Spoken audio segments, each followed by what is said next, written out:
feel like the world is moving so fast it's hard to catch your breath, let alone your thoughts?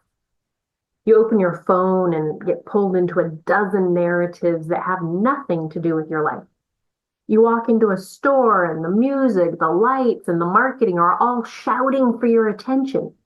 And you sit in traffic and bam, you're in full-blown existential crisis because somebody didn't wave when you let them merge. It's a lot.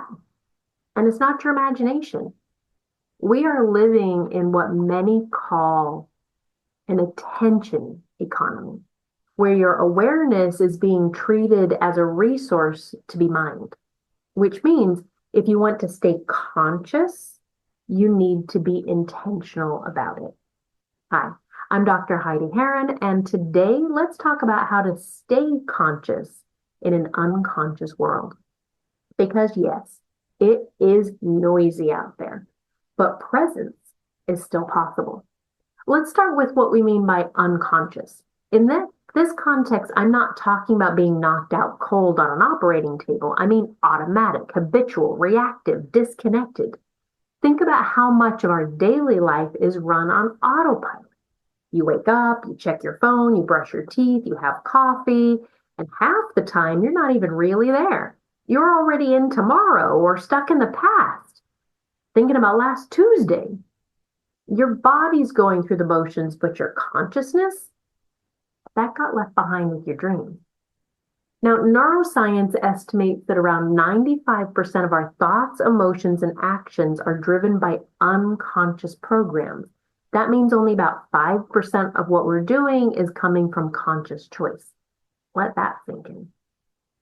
And now layer in society. News cycles designed to spike fear. Social media built to trigger comparison. Workplaces that reward urgency over depth. It's no wonder we feel fragmented. But here's the good news. Consciousness is always available. It never leaves. It just gets drowned out by the noise. And your job, if you want to live from it, is to not escape the world, but to stay awake within it. There's a quote that comes from a spiritual teacher, Ram Dass. He says, "You can be in the world, but not of it." That doesn't mean detaching from reality. It means staying rooted in presence while navigating the noise. So how do we do that? First, let's bring in a metaphor. Imagine your consciousness is like a candle flame in a windy room. The more distractions, the more wind. If you're not protecting that flame intentionally, daily, it flickers. Sometimes it even goes out. But if you place it in a lantern through practice, boundaries, and awareness, it shines steady, no matter the weather. And those practices, they don't have to be grand or spiritual looking. They might look like taking 3 conscious breaths before answering an email, eating 1 meal a day without a screen in front of you, noticing the sensations of your feet on the floor during a difficult conversation, or asking yourself, am I reacting right now or responding? Little things, little doorways back to yourself. Now, let's bring in NLP. In NLP, we often talk about the meta state, your state about your state. For example, if you're anxious, but you're also judging your anxiety, that second layer is what keeps you stuck. But when you observe the state neutrally, curiosity even, you shift. You become the observer instead of the reactor. And that's where consciousness re-enters the room. Quantum physics also gives us some insight here. Remember the observer effect? Particles behave differently when observed. You change the behavior of energy simply by paying attention. Now think about that in your daily life. Where are you placing your attention? Are you watching the world from within anxiety or from curiosity? Are you seeing through eyes of judgment or compassion? because your attention, your conscious presence is not passive. It's creative. It shapes how reality shows up for you. One of the ways I like to teach this is through what I call micro awareness practices.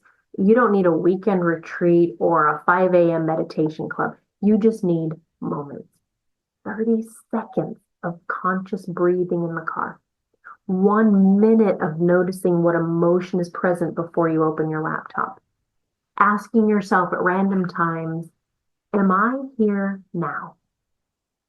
Spiritual teacher Byron Katie says, the mind's job is to prove what it believes.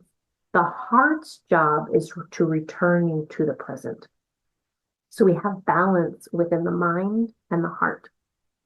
We use our thoughts wisely, but we don't get lost in them. Another trick, create conscious containers. This might mean scheduling screen-free time each day or setting boundaries where energy draining conversations that create environments that invite stillness, like soft music or nature or even tidy spaces. I mean, you don't have to be a monk, but you do need to make your inner life a priority because no one else will do that for you. Now, here's something that might surprise you. Consciousness doesn't mean constant peace. You can be conscious and overwhelmed. You can be conscious and irritated. The difference is you know that is what's happening. You're watching it from the inside and you're saying, overwhelm is present. Okay. Instead of everything is terrible and I'm terrible and life is broken, it's a very different energy. You go from being in the wave to riding it. That's the shift. That's the path. And yes, it takes practice. Yes, it takes practice. But every moment is a chance to begin again. Every breath is a doorway. So if you felt off lately, scattered, reactive, low grade, numb, this is your gentle nudge. Come back. Not to perfection, not to enlightenment, just to this breath, to this moment, this you. Because the world doesn't need more hustle. It needs more presence, more people who are willing to live from consciousness, even when the world forgets how. Thank you for being one of them. And next time the world starts to pull you off course, just smile and say, hey, I see what's happening here. And I choose to stay away. I'll see you in the next breath.